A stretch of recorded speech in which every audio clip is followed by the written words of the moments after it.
चुके हैं और उसका असर साफ दिखाई दे रहा है। जी जी, अभिषेक। बिल्कुल, ज़ाहिर तौर पर इसका असर जो है आदित्य वो देखने को मिल रहा है। और बड़ी खबर इस बीच सामने आ रही है, पहले इसका रुख कर लेते हैं, जहां पहलगाम हमले के बाद भारत फ्रांस में सबसे बड़ी डील की खबर है ये। पहलगाम अटैक के बाद नौसेना की ताकत में बड़ा इजाफा हुआ है और आज 63,000 करोड़ की राफेल डील पर मोहर लगेगी।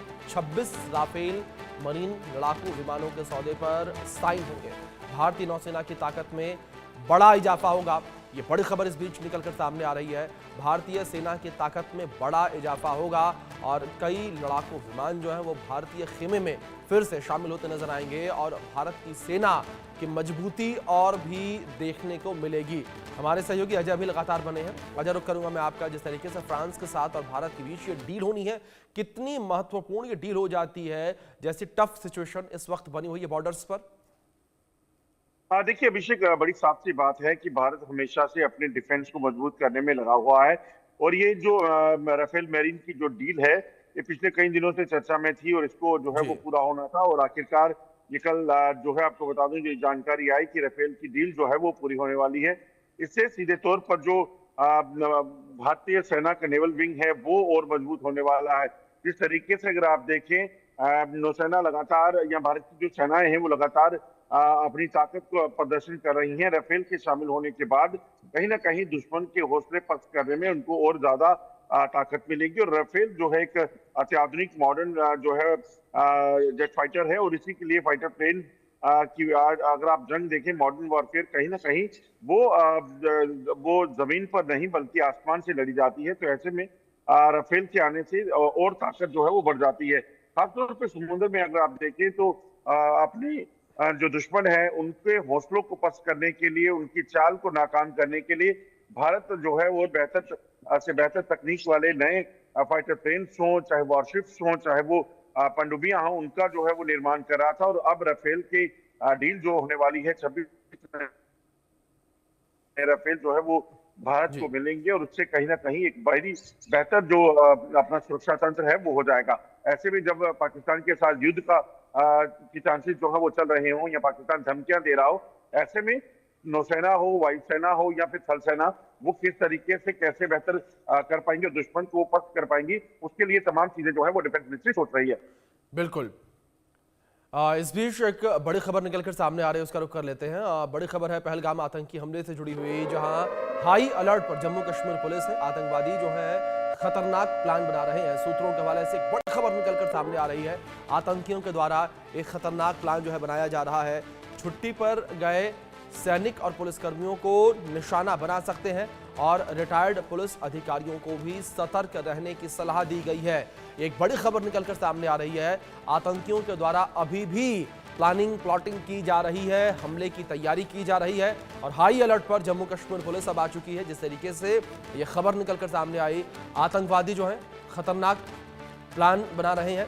और सीधे रुख करेंगे आशिक का।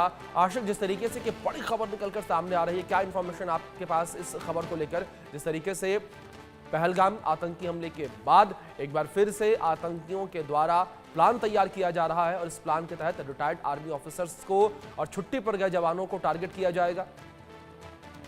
देखिए अभिषेक, बिल्कुल जिस तरह से इस समय यहाँ पर जम्मू कश्मीर पुलिस काम कर रही है और एक एक करके इन आतंकियों के मददगारों को गिरफ्तार किया जा रहा है, और खास तौर पर हमने देखा बीते कई दिनों से आतंकियों के घरों को जो है ध्वस्त किया जा रहा है। तो इस बीच जो है एक ऑडियो क्लिप टीआरएफ के एक आतंकी की जो है सोशल मीडिया पर देखने को मिली, जिसमें वो साफ तौर पर पुलिस के जितने भी कर्मी हैं उनको निशाना बनाने की बात कर रहे हैं। इस ऑडियो के जरिए कह रहे हैं कि अब जिस तरह से वो आतंकियों पर यहाँ पर प्रहार कर रहे हैं, आतंकियों पर जिस तरह से पुलिस जो है उनके घरों को उड़ा रही है, तो इसी तरह पुलिस पर भी कार्रवाई की जाएगी। लेकिन जिस तरह से हम देख रहे हैं, लगातार सेना, सुरक्षा बल और जम्मू कश्मीर पुलिस का एक अहम रोल बनता है यहाँ पर सिक्योरिटी सिचुएशन को ठीक करने के लिए। तो लगातार कार्रवाइयां की जा रही है और कई सारे ऐसे आतंकियों को जो है उनके घरों को जो है नष्ट किया जा रहा है। सबसे बड़ी बात यहाँ पर यह है कि आतंकियों के जो एक्टिव आतंकी है इस समय जम्मू कश्मीर में, उनकी एक लिस्ट जो है सुरक्षा एजेंसी की तरफ से जो है वो रिलीज की गई है, जिनमें साफ तौर पर देखा जा सकता है कि कौन कौन सा आतंकी जो है वो टेरर एक्टिविटीज में इन्वॉल्व है। और सबसे बड़ी बात यहाँ पर जिस हिसाब से एनआईए जांच कर रही है, तो एनआईए की जांच में ये भी पता चला है कि आदिल ठोकर नामी आतंकी जो कि लोकल यहीं पर है, वो भी इस वारदात में है जो शामिल रहा है। साथ साथ 3 ऐसे और आतंकी है जो पाकिस्तान से घाटी पहुंचे थे, उनका भी रोल इसमें रहा है और उन्होंने किस तरह से M4 कार्बाइन राइफल और AK-47 गन के जरिए जो है यहाँ पर टूरिस्टों पर गोलियां चलाई। तो ये कहीं ना कहीं अब आतंकियों के बीच में भी बौखलाहट है जिस तरह से पुलिस यहाँ पर कार्रवाई कर रही है। अभिषेक जी बिल्कुल, जाहिर तौर पर आशिक लगातार अगर बात सुरक्षा बलों को लेकर की जाए, सुरक्षा बल के जवान अलर्ट मोड पर आ चुके हैं। जब से पहलगाम आतंकी हमला हुआ उसके बाद से आतंकियों की तलाश भी लगातार की जा रही है।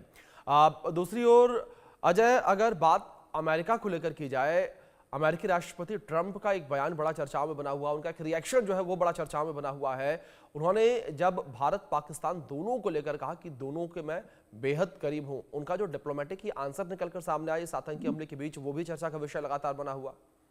देखिए, अमेरिका जो है वो अपने आप को भारत और पाकिस्तान दोनों को एक मार्केट की तरह देखता है। उनको अपने हथियारों को बेचना है, उनको दोनों तरफ रिश्ते भी रखने हैं, क्योंकि जिस तरीके से देखें तो अभी कुछ दिन पहले जो चर्चा चल रही थी उसमें ये था कि अमेरिका भी पाकिस्तान के जो बलूचिस्तान का इलाका है वहां पर इन्वेस्टमेंट की ली पेशकश पाकिस्तान ने की थी।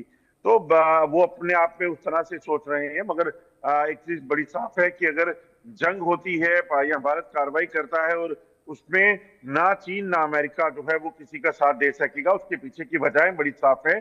क्योंकि जिस तरीके से जब जंग होगी उसमें जो देश शामिल होगा उसके बाद उसे खुद निशाना बनने का जो है उसे खतरा होगा, चाहे चीन हो चाहे वो अमेरिका हो। अमेरिका जानता है कि अमेरिका ने पाकिस्तान में अफगानिस्तान में कितने साल अपने अमेरिकन फोर्सेस को जो है वो भेजकर युद्ध लड़ा, उसके बाद हासिल क्या हुआ, कुछ नहीं। और अमेरिका अगर भारत को लेकर देखे तो भारत के साथ अमेरिका की कई ऐसी बड़ी डील जो तमाम चीजें चल रही हैं, उसके साथ साथ भारत के साथ अमेरिका के रिश्ते जो है वो बेहतर हैं। और पाकिस्तान के साथ भी अगर वो खड़ा होना चाहता है मगर जब युद्ध की बात आएगी तो फिर कई ऐसे देश हैं जिन्होंने भारत को सहयोग करने की बात की है, जिसमें अमेरिका का नाम भी शामिल है। आप सोचिए, अमेरिका अगर ट्रंप इस तरह की स्टेटमेंट दे रहे हैं तो एक डिप्लोमेटिक स्टेटमेंट के तौर पर ही इसे देखा जा सकता है, मगर उससे पहले वो इस हमले की निंदा कर चुके हैं और कह चुके हैं कि आतंकवाद के खिलाफ जो है अमेरिका पाकिस्तान के साथ नहीं भारत के साथ खड़ा है। जी बिल्कुल। आशिक, आपका रुख करूंगा, अगर बात घाटी को लेकर की जाए, जिस तरीके से अभी पहली बातचीत में आप जिक्र कर रहे थे, सुरक्षा बल के जवान लगातार अलर्ट मोड पर हैं। दूसरी ओर अगर बात आतंकियों को लेकर की जाए तो आतंकियों के खात्मे को लेकर लगातार सुरक्षा बल के जवानों के द्वारा कार्रवाइयां की जा रही हैं।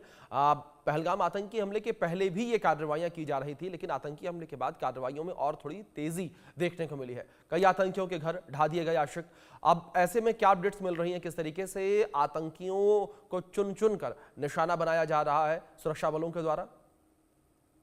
देखिए अभिषेक, बिल्कुल जिस तरह से पहले कार्रवाई होती थी, जब कोई आतंकी का नाम आता था तो उसके घर को जो है अटैच किया जाता है, उसकी प्रॉपर्टी को जो है प्रूफ किया जाता था। लेकिन जब से पहलगाम अटैक हुआ उसके बाद जो है कहीं ना कहीं रणनीति को जो है बदला गया है। साफ तौर पर हमने देखा 10 ऐसे आतंकियों के घरों को जो है ध्वस्त किया गया एक एक करके, और ये लिस्ट जो है काफी बड़ी है जो जांच एजेंसीज ने जो है तैयार की है कि कौन कौन सा आतंकी जो है घाटी में एक्टिवेट है। और खासतौर पर जो देखे गए हैं इन आतंकियों की बाकायदा तौर पर लिस्ट फोटो के साथ जो है शेयर की गई है। फिलहाल 10 आतंकियों पर जो है कार्रवाई की गई है, चाहे दक्षिणी इलाकों की बात करें या उत्तरी इलाकों की बात करें, तो एक एक करके जो है इन पर कार्रवाइयां की जा रही है और कई सारे ऐसे OGW वर्कर्स को जो है गिरफ्तार किया गया है। साथ साथ पहलगाम हमले के बाद जो है लगभग 1700 से ज्यादा लोगों को जो है पुलिस ने डिटेन किया है, जिनसे पूछताछ की जा रही है और इनसे भी काफी ज्यादा मदद जो है जांच एजेंसी को मिल रही है। लगातार जितने भी सीमावर्ती इलाके हैं वहां पर चौकसी को जो है बढ़ा दिया गया है। सर्च ऑपरेशन जो है पूरे घाटी में लगभग 32 ऐसी लोकेशन है जहाँ पर सीमा सुरक्षा बल जो है कर रहे हैं। कहीं ना कहीं एक एक करके जो है बड़ी कामयाबियां। बिल्कुल आशिक, जाहिर तौर पर अलर्टनेस जो है वो काफी ज्यादा इस वक्त घाटी में देखने को मिल रही है और लगातार आतंकियों की तलाश सुरक्षा बलों के द्वारा जारी है।